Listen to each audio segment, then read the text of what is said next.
Welcome to Relative Mentality. I'm Jack, And I'm Joe. and we are not here to be therapists. We are here to be family. And today we're going to be giving the tea about anxiety. Yeah, I think it's something that a lot of people probably have at least experienced, whether or not they know what it is. But yeah, I think it's relatively common. That's the thing, right? Is that it is totally common. Anxiety is a totally natural reaction for all of us to have. It's just when it goes from just trying to protect us to something that is interfering with our lives, that's when it crosses the line between typical, natural, what we need to survive into it is a problem and is maybe really destroying our lives, or at least making our lives more difficult. And I know we're gonna, next episode we're gonna do the language, so we'll go into how everybody's feeling. But it's like I know that I have definitely experienced my fair share of anxiety on either like the day to day or even like the more extreme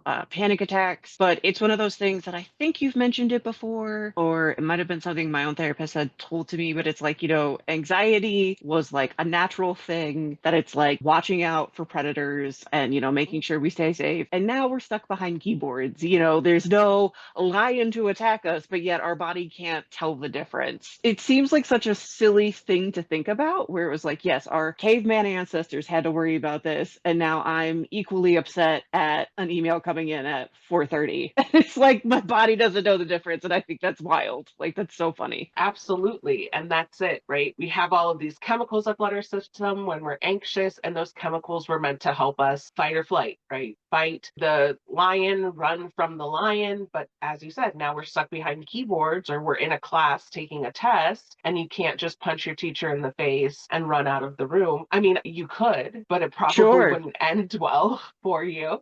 So we don't have those natural ways of dispersing that energy that we had as well. So it's not only this primal instinct within us, it's our body reacting in the same way as it did when we were primal beings. And that doesn't really align with our current state of living. There are still times where, yeah, that's definitely going to be coming into use, right? Oh yeah. Thinking about that idea of like moms who can pick up a car when their child is crushed under it or something like that. That's because of those anxiety chemicals, the adrenaline, the cortisol, all of those things that flood into your system. And that's great. But that is few and far between situation when we're actually in that kind of danger. But it's our brain setting off the alarms to say, this could be dangerous, or this has happened to me before. So I know in the past it was dangerous. It's interesting that you do say that, like, there are things that are reflective of that because it's like, without getting into too many details, I know that our parents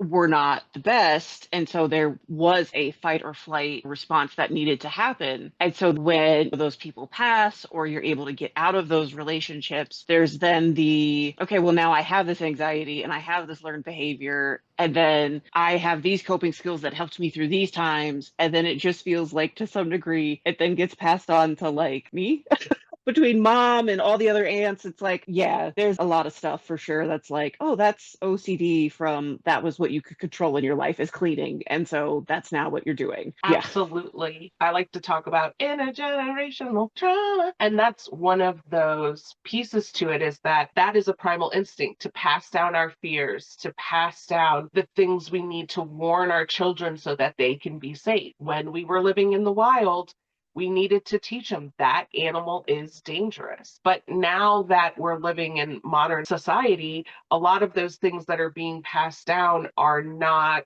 one-to-one things like that that we actually need to run from, we actually need to be kept safe from. It's our own anxieties, the OCD, the looking for control, and then we pass that down to the next generation, which is really unhelpful. So anxiety in general, but even that anxiety that's passed down, it really does come from a noble place and a place of protection. It's just that it is sort of, if you think of our brains like a computer, it's outdated. It's outdated information that never gets the update. So, like your computer constantly needing updates, your phone needs updates all of the time. Well, our brains have probably needed lots of updates and upgrades over the past couple thousand years. And it hasn't got that. And that's what we kind of do in therapy, is working to make those connections and understandings to kind of go in and manually update our brains and say, we don't actually need to be worried about this. So I think it's great that you mentioned our family as sort of a way to start, because I do think of that too. So much of my anxiety is based in what I learned environmentally, and what it was like growing up in our family. And there are lots of different reasons why people in our family deal with anxiety, especially the older generations. But we certainly have seen firsthand how that can be passed down in that intergenerational trauma way and can really be an effect. So there's definitely things I do, good and bad, but like anxious things I do that I can very much point to and be like, oh, that's my mama. That is 100% my mama, freaking out, running around, cleaning, slamming things because nobody's helping, but nobody can help in the right way. All of those sorts of things. And I think back to, we talked about being caregivers. We've been raised as caregivers, very loyal people who are always putting themselves out. Even that can be part of that anxiety. I can't sit down until everything is cleaned up, or till everything is right, or everyone else is taken care of. I must make sure that those things happen before I can allow myself to say, okay, you can sit down, you can have food, you can be calm. I'm especially thinking of one aunt and how it used to be everyone would eat, but until the dishes were clean, she would like never grab a plate until she had done like the first round of dishes and everybody else was done. And finally, someone else could come over and do the other dishes. I remember very specifically at the farm, our grandma's farm, her standing, doing dishes and all this stuff and never eating until everybody is done. Maybe that's how she's so skinny. But but it comes into us in so many different ways, and we see those things that teach us very differently to react. So hopping in on that too, I feel like a lot of the aunts and moms and whatever were very much so not clean freaks. Some of them one could argue, but that's very derogatory language. But in regards to how it's passed down, you couldn't stop your playtime until all your Barbies were dressed, circling it back to that other time where it was like, oh, no, if you're done, you make sure that everything is neatly put away. Yeah. And so I understand the whole caregiver thing and like hosting and making sure that everything's, even when I'm not hosting, where I am at somebody's house and there's a party, there's a gathering, whatever, and I'm constantly like, how are you doing? How are you doing? Are you doing okay? Are you hungry? Do you need something to drink? It's not even my house. It's not my party, but I'm still checking in to make sure that everyone's. And literally, my partner, he will sometimes just be like, especially if it's at one of his family members' house, he's like, sit down. You're fine. If you're thirsty, get you something to drink. But like, they're fine. They will tell you. And I think that's a part of it too, is like no tea, no shade, as the youth say. But I don't think find the youth say that anymore. well, I'm saying it, and I'm youthful, damn it. But one of my tiny gripes with our family is sometimes I feel like there's a lot of things that aren't said. And then that also generates anxiety in me because I'm like, did you actually, like, that tone seems somewhat some way, but you're saying something that the tone doesn't match. So what does that mean? And then I spiral in my own head because I'm like, okay, are they mad at me, wherever, versus his family that they're like, they will tell you exactly how it is. And so that was a very culture shock to me where I was like, I blame that on the like Italian part of the family. I love his where it's just like, you will know. And I'm like, okay, this isn't aggression. This is just this how do you do it? And I was like, there's no passive aggressiveness. It's just direct. It's assertive. It's not aggressive, whether Yes. that's directly aggressive or passively aggressive. Yeah, there's a lot of passive aggression. Again, we can connect that to the anxiety because I don't feel necessarily comfortable saying the things that I want to say, or don't know that it's my place, or get in my head about saying some of those things. And we were taught in so many ways to be thinking about what other people are going to think and making those assumptions ahead of time, which is another form of anxiety, that assumption making, we filling in the blanks for ourselves. It has its time and its place, but every day when you're hanging out with your family, probably not the healthiest that it's ever so present there. Again, I think our family has done, at least as I have grown up, it seems like the family has done some like societal growing and like acceptance and all of that. But maybe it was just more how I grew up and how I was raised was very black and white. And then, as I grew up, I changed because I know that happened. But yeah, so like in regards to like the family caregiver and also all of the women making sure, okay, are you good? Whatever. There's also since we had such a strong matriarch with grandma and then with your mom, one could argue that all of the aunts and the sisters are very much so like, I need to take control of my life, Mm. of the situation. And, even before we started the episode, we're talking more about business plans for like the podcast. And yet I'm like, I need to learn to like let Joe do stuff, like more stuff, because I'm just like, I have to do it. Like, this is my responsibility. It's like, no, it is okay to let go. And I feel like that's a lot of things that even some of the older generations are having a hard time with, whether it's the Yeah. past and, things that have happened and trying to like work through and work beyond it, or, just you could sit down at our family gatherings and just see the anxiety and just from everybody. We're all having a good time, but there is that as well. At one point I had set my water bottle down somewhere. It was half full, and one of the cousins had been going around cleaning stuff up. And because I was kind of standing away from where it was on the table, she had taken it and thrown it away. And I just want to be like, by the time I realized she had taken the water bottle that I was drinking out of, she was throwing it away and she was across the room. And I was like, fuck, I wasn't done. But she didn't realize it was mine because there were also other plates and stuff on the table that people had Yeah. left. That's a prime example of like, always be busy. Oh, and also let's talk about that. The always be busy. We talked about it with Yeah. you and the grief. Like, that's coping mechanisms of just being Mm. like, yeah, and it's like that can be a very, at least for my end, and I'm sure for a lot of people, that can get in a really dangerous spiral because I've had in my own experiences where I want to exceed expectations due to other Right. things, coping mechanisms growing up. If I'm a perfect student or whatever, you can't get mad at me, at least that way. So in my head, growing up, I'm like, okay, give me expectations. I'm going to exceed them every time. And one of my last jobs, my boss wasn't telling me like expectations. So then I just kept saying, okay, well, then I got to keep doing better and keep doing better and keep doing better. And then I ended up just going into such a bad place that literally one morning I was just crying at my desk. And she sat right next to me. Mm. This was before COVID. And she's like, what's going on? And I said, well, we never talk. And I don't know if I'm doing what you want me to, that we've not done any progress like one-on-ones. I said, so that's why I keep asking you for more responsibilities because I don't want you to think that I'm worthless. We had a good conversation. And she said, thank you for telling me. She's like, I really appreciate that you Yeah. were open. But like, I have that all over the place. There's a lot of things where, with the anxiety that I have, or a part of the anxiety I have, I need to always do better. There's no end. And so then when there's something that's not as great as I want it to be, or there's something else, then I'm like, I'm a failure. And I'm like, that's not Perfectionism. right. And I'm like, that's not healthy. So then again, the spiral then goes, well, then you're not doing a very good job, are you? Like, your mental health isn't so great. So much for therapy. And I'm like, shut up, brain. You're so full of bullshit. It's like, take a moment, take a pause. Well, and that's I feel like our brains really link productivity to self-worth.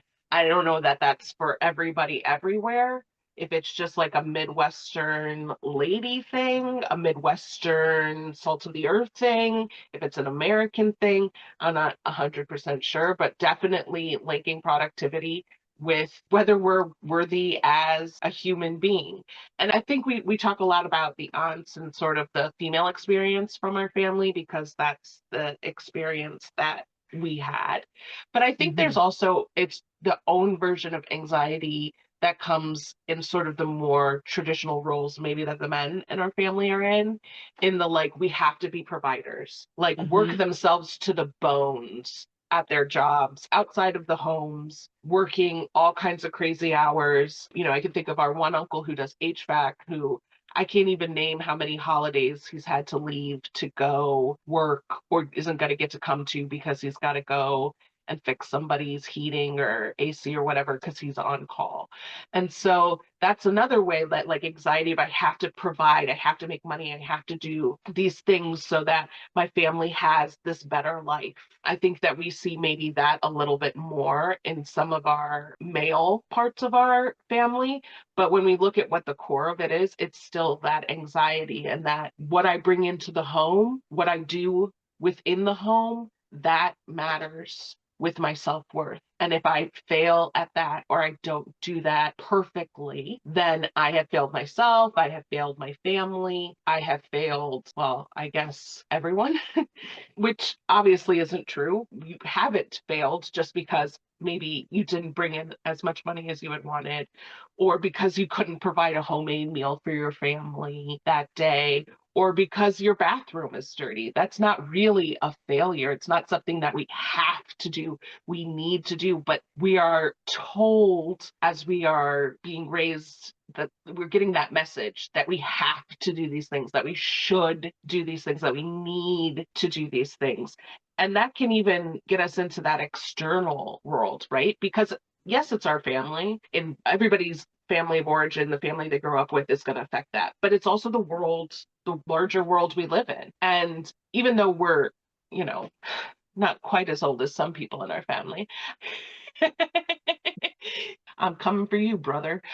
Anyway, even though, you know, we weren't necessarily raised on Leave It to Beaver, there was still that sort of idea. Even thinking about like 90s TV shows that we watched, like Family Matters or Step by Step, even if they had a job outside the home was always perfectly clean and tidy. They were Mm-hmm. always having dinner at home together, that the mom somehow figured out how to provide, even though she worked a full day doing something else. The dad is always coming home and being perfectly engaged with the family. And we're going to go outside and throw the football or like work on the car and do all this stuff together. So we also been shown this idea of what the perfect family, especially a perfect American family, looks like. And that very much influences what we thought was right and wrong and what our parents thought was what you were supposed to do or needed to do to be a good person. And that's the thing too, is I can't know because I'm not American, but I do think that a lot of like the productivity equals success and not being a burden is derived by capitalism within America, you know. And I'm not even trying to get political with this shit, like just saying it point blank. Like a prime example where my anxiety kind of went through the roof, and I'm sure it happened with people whether or not they realized it, was when the pandemic happened, you know, and I had to be this good little capitalistic cog to continue to, you know, do my job while at the same time, because at the time I even lived more in like near the Atlanta area. So we were having the George Floyd protests. And so I'm hearing sirens, I'm hearing megaphones, I'm hearing helicopters. I'm in my apartment by myself. Yes, this customer paid today. And I'm just like, with that extreme like disconnect, that also just made my anxiety go through the roof because I was like, this doesn't matter. There are people constantly dying because of, you know, the pandemic itself. Then, you know, all of these people that are marching for a legitimately good cause from a bad situation. And I'm like, we Yeah. need to focus on this and we need to have these conversations. There's so many things I want to say, but then it's like the world or the job is like, well, that doesn't matter. Mm. Keep inputting your data. And so my emotions can't be what I need them to be. And I find that that oftentimes can be where my anxiety comes from, is having to stifle how I really feel. And that started with my family. That Mm. started growing up, where it's like, I want to cry right now. I don't want to cry in front of you. So I'm going to go to my room and I'm going to cry. Or I am so pissed off, but there's nothing I can do. I am small. I have no authority. And now I just, like, I'm almost like fucking shaking internally because I just like, I want to say something and I can't get it off of my chest. And so then I have to sit with it and I have to hold it. I love this phrase you said one of the previous episodes. I don't remember which one, but you were like, brains are stupid. And I'm Oh, like, yeah.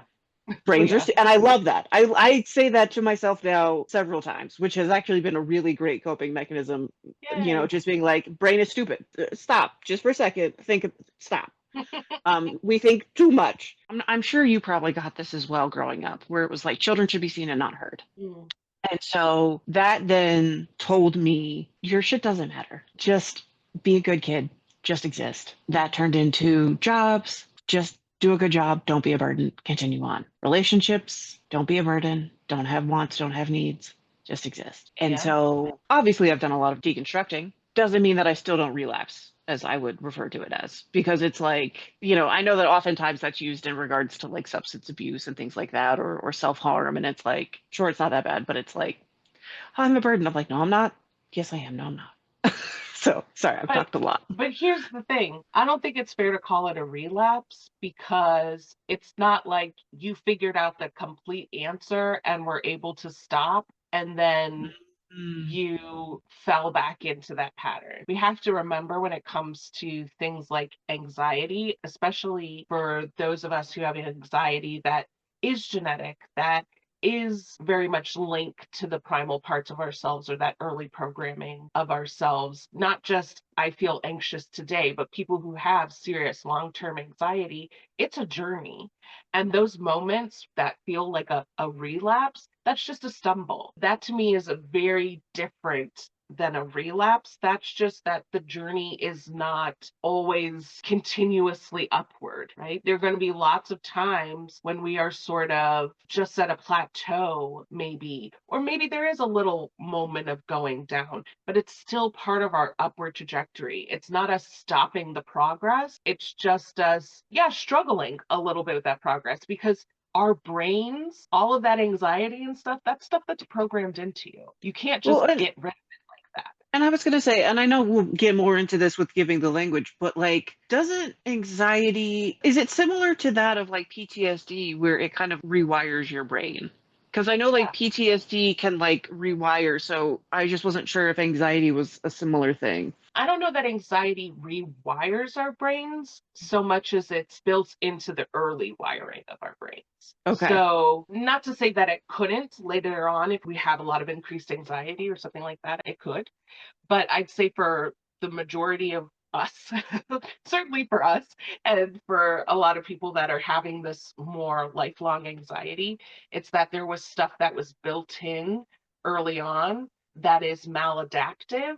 And as we start to get older, we start to maybe no longer find comfort in those things or recognize how those things are not helpful, or just we're not in an environment where other people react that way, so now our behavior looks or feels out of place. So Yeah. yes, it affects our wiring, but like usually way at the beginning when all that hard wiring is going in. Correct me if I'm wrong, because I very well may be. But it's like, I think, isn't that something that somewhat personalities are formed within the womb? Isn't that like something to some degree? And it's Yeah. like, girl, if our mothers are riddled with anxiety, that shit's just gonna be there. Like that's beginning programming right there. Just always a Yeah. nervous wreck. Absolutely. Yeah. So there's been plenty of things throughout. I mean, I can speak specifically to our lives. There's been plenty of things throughout our lives and in those formative years, including when we were possibly in the womb, because we can hear and react to things in the womb. Our mother's chemistries affects us. I'm not going to go all the way into it at this moment, but yeah. So Okay. we've been getting that anxiety since before we even came out. Hooray. Yay. As weird as it is, there is comfort in that, where it's like, on top of it, again, with everything externally and societally of just like, oh, well, it's all in your head. And it's like, well, no fucking shit. Mental illness and mental health is in my head. But also, like, some of it is outside of myself. And we could talk a little bit more about like different things that have happened to us. But I know that like there was a time that I was in a not great relationship, and this person made me think that I wasn't smart, and made like every time I'd say something, they would like call it out with like and just like second guess it and all that. And it's like, don't get me wrong. If I'm wrong, I'm fine with that. If there's Right. something that needs to be critiqued, fine. But there was something wrong with how this was being done. And the only reason I say that is because I honestly ended up developing a stutter. And then it got to the point where he would then mock the stutter. And Mm, then once that really kept being more than a one-time thing, I just stopped talking as much, where I was like, it's just not worth it. And so there's that aspect of it, because it's like it obviously impacts us mentally. I joke about the fact that anxiety makes me like a chihuahua and I'm just shaking internally all the time. And I'm like, it is exactly kind of how that feels though. And, I've literally had like a full-blown panic attack. Ambulance had to be called because I just stopped breathing.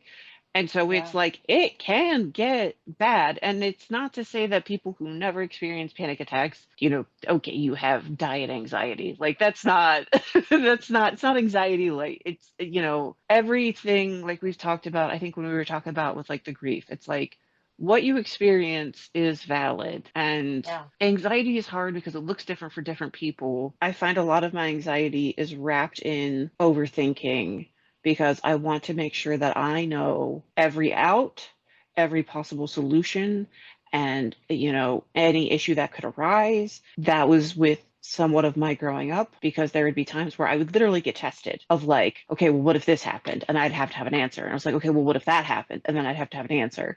So that was somewhat foundational. And then I just mentally built upon it. Mhm. And so trying to explain to someone who didn't have to do that and just being like, well, why are you just look at what's happening, don't think about 10 steps ahead. And I'm like, no, but you need to know, you need. Yeah. And it's like, no, you don't. Like Yeah. there's time and a place. That is definitely something that comes up in my marriage a lot. Which is Okay, okay. I am thinking 10 steps ahead. I'm like, but what if this happens? What if this happens? What if this happens? And he's like, none of that is happening. Like none of that has happened. It's not fair of you to think, what if I do that someday? Because like I haven't done that to you, Joelle. And then I'm like, ah, yeah, right. It really gets me because I think so much in the future. That is definitely a way that my anxiety comes up. And it's hard for him to see it because that is not the way his anxiety works. His anxiety is in the here and now. Mine is in the planning in the Mm. future. I mean, mine's everywhere. Mine's everywhere. Uh, but mine is very much that like prepping for the future. And so you're right, it doesn't make sense to either of us.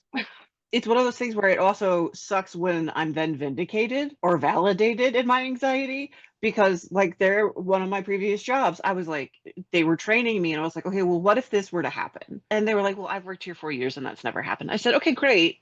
But what if it did? I said, what policies and procedures would we then try to, utilize to kind of get there? And I know I'm sounding very corporate right now, but like because that is my 9 to 5, 5 days a week, it's a lot of my life. And Yeah. so it was one of those things where it was like, well, I guess we would try to do it, this way based on these things. I said, great. Literally within like the first year of me being there, that thing that I had asked about happened. And then I was like, vindicated. I was like, how dare you tell me that couldn't happen? I was like, it fucking did.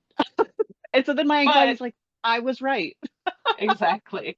It's so your anxiety holds on to that one time it was right and not the 99 other times that none of that stuff came up that you were worried about. You're like, yeah, but that one time I was on top of it. Literally, my anxiety right now in my head is like, don't listen to her about that 99%. No, no, no. Remember that. It's just like literally you said that, and my brain was like, no, forget about that. I am so interested on like, so what do you mean for your partner in regards to like anxiety for now? Because it's like a lot of my anxiety is like future based. So I'm curious what that potentially translates. I don't want you talking on behalf of him, but just, No, I think like more anxiety like in the here and now. So say we're getting ready for a vacation. His mhm, anxiety is in the packing that we're doing in this moment. My mhm. anxiety is for how we're going to get back, the flight back. He's Okay, worried okay. about us packing here in the now, getting everything together, figuring it out. It's not to say I don't worry about that. I just worried about that like 2 days ago. Right. Right. So by the time we actually get to the packing and I'm actually doing it, I'm like, okay, I'm not as worried about it anymore. I already wrote my list 2 days ago. I'm already prepared for that. That I'm chill with now. So that's where he is, the here and now, the packing. Like, we got to get everything packed. Let me make sure I get everything packed. I've already done that. So I'm 3 days ahead in the like, okay, but once we're on the vacation, what is the traveling from this point to that point going to look like? What's the rental car going to be like? How are we going to get back? Are we going to be able to make these things on time? I'm worrying about all of those things that haven't happened yet and are outside of my reach, really, at that point. That's a fair point too. That reminds me of like, because of a lot of my anxiety is like future based, like using your travel as an instance, like my brain is like, okay, so if we plan everything out and we make sure that we have everything down, great, we love that. But then I guess I do have anxiety in the here and now because I'm like, if I have mentally prepared and I have worked on getting everything aligned how it needs to, and then we get to the rental car place and they're like, sorry, we actually are out. I'm like, the fuck do you mean? I have my little printout here where you confirmed it. Aside from just having anxiety, it then dysregulates a lot more of my other emotions, I find, Yeah. because then I'm like, then I'm pissed. And I'm like, but it's not your fault. And then I also deal with that as well, where I'm like, they're just the customer service person. It ends up going high enough that I'm like, it's all capitalism's fault because, it's just easier to blame and process rather than a person. But Yeah, when you're talking about the rental car going wrong, and then it's like, that can be very dysregulating because we have sort of planned the future in very oh, regulated yeah. terms and like, this is what it's going to look like. So then when one thing goes wrong, we're like, now everything is going to go wrong. And so then we start freaking out about that. So that's part of anxiety too, where we don't have that flexibility. Like you said before, black and white thinking, right? All or nothing thinking. And so if we have a plan, it's got to go exactly the way of the plan. And if one thing goes wrong, that could mess up the entire plan. And how can we ever bounce back from this? Oh yeah, my brain is like, this is an omen. And I'm like, no. And that's the thing too. It's like, so for all you people listening, watching, whatever, and you're like, but Jacqueline, I thought that you said that you thought of all the issues when you're thinking ahead. You think of all the things. Yeah, that's why I made sure to check out all the rental car companies and make sure that I go with the one that has the best stars, the least negative reviews. I've done my research, but apparently it wasn't good enough. And so then there's that part of it too. It does get frustrating because it's like I try to embrace my anxiety to be like, it has helped me because a part of the anxiety with some of the CPTSD that I have had, it has helped me look at pattern recognitions of Mm, like behavioral things. But then again, it's very much to a detriment as well because it's like, yes, I see these behaviors in a person that were just like this abusive ex. I must mm, avoid this person. But then when I met my partner and I see very similar things, and I'm like, oh, this horrible ex started out as a great person. When is the shoe going to drop? And yeah. having to talk with my therapist of like, it's not going to, because if it did, it would already have. It's Yeah. and having to learn that, where it's like, yes, anxiety can be good because it's like the abuse, the unsafe environments, you can kind of pick that up. If the rental car place doesn't work out, guess what? You're probably going to be in a place where there's taxis or Ubers or a bus. Like you Right. can go somewhere. And so it is hard for me when something happens that isn't what I tried to overplan for. When it goes Mm, wrong, it is very hard for me not to spiral. And luckily, I yeah. have such a great partner now where there will be times where it's like, clearly, I'm not in a good place mentally. So I'm like, you handle it. Because I know I'm going to get upset at, the Mhm. rental car guy or whatever in this example, whereas he is definitely more level headed. And he'll probably be like, well, guess what? You don't have the car that we said we were going to get, but I see that SUV on the lot. Is it available? That's ours for the same price for the car. And so we get a better car out of the deal. And like he didn't have to have anxiety over it. And I'm just like, I'm sure you have It, anxiety about things, dear. But I'm like, how you handle things is just marvelous. Like it's so good. it's the ability to think laterally in the moment. So when we are feeling overwhelmed and anxious, and like you said, keeping up with this, like the rental car doesn't have the car you were supposed to have, well, the emotions take over, all the red flags are going off. And, if you think of it like inside out, where there's all the emotions and sort of the Mhm. control deck, and logic is down the hall 3 or 4 doors away. So when those alarms start to go off and all the doors are locked and closed, logic can't get to that I emotional place. love They that. can't get to the place that's running us. So we are unable to think laterally and use those logical skills. But your husband, because he's not feeling so emotional about it and overwhelmed, he can still think laterally. He can still figure it out in the moment because he still Yeah. has those connections. He's still being able to connect to that part of his brain, which anxiety has shuttered for us. I know that this is kind of like your whole forte, but I'm just like the shit you say sometimes just like hits a little, it like itches this part in my brain that I'm like, hell yeah. And so like the whole brain is on lockdown. Logic, you're fucked in the corner. I was like, yeah, no, that's absolutely correct. I feel like even if logic was able to come out, it's like not now. And it's like it's one of those things that because people experience anxiety in different ways, whether it's mentally, physically, it can feel isolating at times as well. Mm, I fear because it's like anxiety and depression have somewhat gone hand in hand. And we're not going to talk too much about depression today because it's in a later episode. But that's a different day. right, like stay tuned. There's definitely obviously different coping mechanisms and whatever else, to do that. But it's kind of isolating unless you're talking to like a therapist who can kind of look at the bigger picture because it's like even with my partner and even with different friends of mine, like trying to talk to them, they can show empathy, but they can't show sympathy unless I have those two words backwards. Do No, I? I think you're right. So they're like, I can see that you're not well, and not in a derogatory way. Like you're just like something is wrong. I don't know how to help you. And then with anxiety to some degree, depending on how I'm spiraling, I'm like, I also don't know how to help me. And that goes to the same for the other people in my life, where Mm, I'm like, I can see something is wrong with you, but I don't know how to help you. mm, And so, I mean, it's tricky because I feel anxiety for things that other people can't relate to. How I cope with mm, it is different than how other people can relate. And like I had mentioned a little bit ago, having a therapist has been super helpful for me. And I also understand that it might not be great for other people just because it's a very vulnerable thing and some people aren't ready to be vulnerable.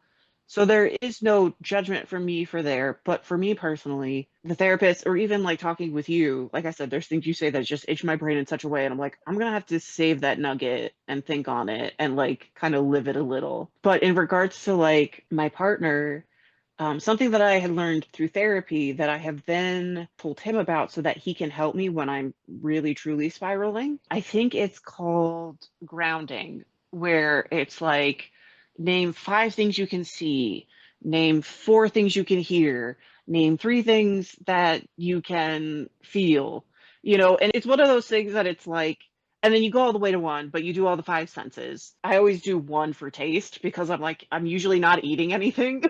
So I'm that's what I like, always say. Yeah, I'm like, I yeah, usually put one be taste because unless you're in the middle of a 5 course meal, like you're probably not getting a bunch of different interesting flavors. But right. what we usually call that, it's just called 5 4 3 2 1 Oh, grounding oh, technique. okay. Like that's really just what it's called, Oh, yeah. as far But as I know, at least. yeah, and so it's like he's done that with me for a handful of things. He's also, I don't know if he just learned this because I don't think I told him it, but like there will be times where I'm hyperventilating. And so he'll be like, count with me. He'll just go 1, 2. And like obviously while I'm hyperventilating, I'm like, 1, 2. And it's just like, he's just very calmly. And then sometimes to kind of dysregulate in a way to kind of bring me out of the spiral, because there's a handful of languages that I know at least up to 10 in that language. He's like, all right, now in Spanish, now in French, and so he'll say it in English because he doesn't know it, but then I'll be like, un, uno, dos, tres, and then it'll just because I have to think about it, and I can no longer think about this thing that I'm Yeah. spiraling in. So it's been one of those things that obviously the other person that's helping you slash me in this case has to know me well enough to not throw something else at me in a dysregulating way that would make me spiral further, but he knows, oh, this is a fun little thing. Count to 10 in Spanish. Okay.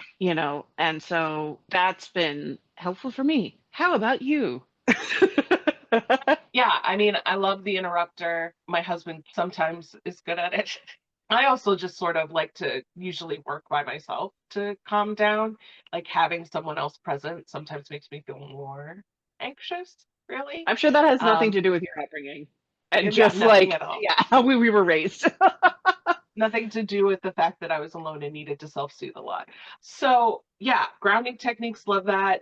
Some people really like breathing exercises. I don't personally because I get like too caught in my head about my breathing and then I like can actually make my anxiety worse. But sort of like you were saying, grounding, like following the breath and being present with it. Honestly, I think for me, the biggest thing is just I need to empty out. Like I need to get it out of myself. It gets in that echo chamber in our brain and it keeps feeling bigger and bigger and bigger and bigger and bigger. It's like a tooth. You feel your tooth with your tongue right now, it feels pretty big. But when you actually see the tooth in your hand, I'm never not surprised by how small teeth are.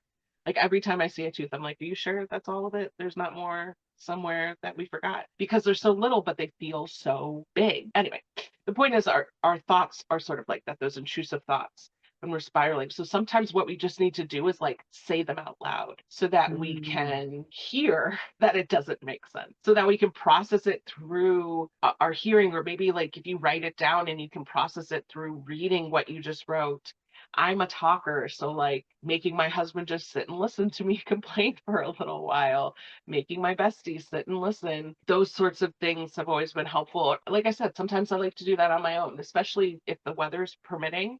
And by permitting, I mean like rainy and windy and Mm. probably not weather most people would want to be outside in. And I could just like go outside and literally talk to myself a little bit and just say the things and get them off my chest and have like my own little mini therapy, just me, the rain and the trees sort of thing. So really that like emptying out.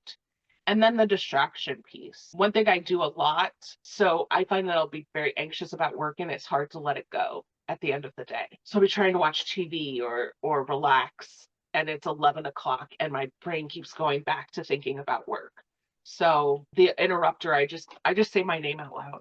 Just be like, Joellen, we are watching a TV show right now. We're not doing that. Gotta let that go. Gotta put that to the side. Like, this is not the time and place for it. So, like, having that sort of interrupter, I know some people be like, stop clicking their fingers, doing something. I say my name out loud because I have no shame and I'll say my name out loud wherever I am just because I'm fabulous, but also when I'm feeling sort of anxious and need that sort of distraction or that interrupter moment to go, hey, like, let's not stay stuck here. I mean, I'm sure we will talk more about some of those things in the next episode too, but I think one thing to keep in mind is that the skills that each of us uses, we have to personalize them. There's probably only a couple dozen skills a therapist can actually teach you. But what your therapist is really doing with you is trying to figure out how to modify those tools and make it work for you. I should also say, when we are talking about therapy, you and I, we're mainly talking about like CBT talk therapy is sort of, I think, Mm-hmm. what we're thinking of. But there are also other forms of therapy that can be helpful, especially with things like OCD, PTSD, as far as like different exposure therapies. I think I've talked about this before, like rapid eye movement therapies, different things that use different visions and sounds. Or there's things that are like really intense 12-hour process and then you're done. Whereas like talk therapy, the way we do it is sort of a longer based thing that's not necessarily supposed to have as intensive change, but it's supposed to be sort of like long term dealing with the things. So keeping in mind that, you and I may talk about certain things here, skills here, or just the therapy we're talking about, but there are tons of options that sort of happen outside of that and can be helpful for different people, which is another reason why I think this setup is so great, because hopefully that we can get people in the comments sort of talking about what they're experiencing, bringing that to the conversation and bringing that so that other people can see like, okay, yes, Joe and Jack didn't mention this, but this is something that works for me. Or Joe and Jack did mention it, but it's something that's a little bit different that works for me. So I hope people out there are hearing this and wanting to become part of the conversation and like and subscribe or whatever else you do on these things. A prime example is when you were talking about how for you talking out loud like helps you realize, oh, this is so obtuse, like this is so Yeah. extreme, this is not even real. Like there are times tears, hot tears streaming down my face on the verge of hyperventilating that I'm like, I know it doesn't make sense, but my brain won't let it go. And like I'll say it out loud and I'll say, I Yeah. know it doesn't make sense. Usually that's when I'm too far gone. And then that's when we do need to do the whole like 5, 4, 3, 2, 1 or, breathing. Yeah. And so that's why I kind of want to talk when you were talking about comments, where it's like the whole reason for this is to make sure that, there are conversations happening, but not necessarily like overall critiques, because again, brains are stupid and brains work differently for everybody. And Exactly. so it's like just because this commenter had this one thing that worked for them doesn't mean it's going to work for you. Maybe slightly different it'll work for you, maybe not at all. For my interrupter, I just go onto TikTok or I go onto YouTube and I just zone out. I'm like, I need other people and other words, because any other time my brain is going a million miles a minute. You could just say, Joe, and then your brain's like, okay, yeah, no, we're good. And I'm like, I need to look at cats. And I Like mean, not that's always. It's not always that easy. that's so fair, but it's like I completely forgot about like distractions, disruptors, things like that. And I'm like, yeah, no, absolutely. Like cats are great. Like cat videos when they're Oh, doing yeah. dumb shit. Oh, Or yeah, just your love it. actual cat, like your actual cat, dog, pet, whatever that Furs might are be, amazing. like getting some cuddles from them. When I'm stressed, I'd much rather cuddle my animals than my husband. So Oh, that's funny. He knows that though, so he's okay with it. I mean, he can't purr, and if he did, it'd be weird. It's not the same as a cat. Like that's Gosh, now he's gonna hear this and he's gonna come in like as soon as this episode goes up, if that's in it, he's gonna come in like I can purr, purr, purr. yeah, exactly. It'd be like, actually, now I feel even worse. Now I have another thing I have to process. Thank you so much. Yeah, so that's why it's so great to have this platform and have people who can be part of the conversation outside of just the two of us, outside of just the things that work for us or work for people we've known, but hopefully people can drop into our comments and talk about things that have worked for them, maybe things that haven't worked for them or things that were hard, just so we can have that discussion and keep that discussion going, because life is hard, but talking about mental health shouldn't be.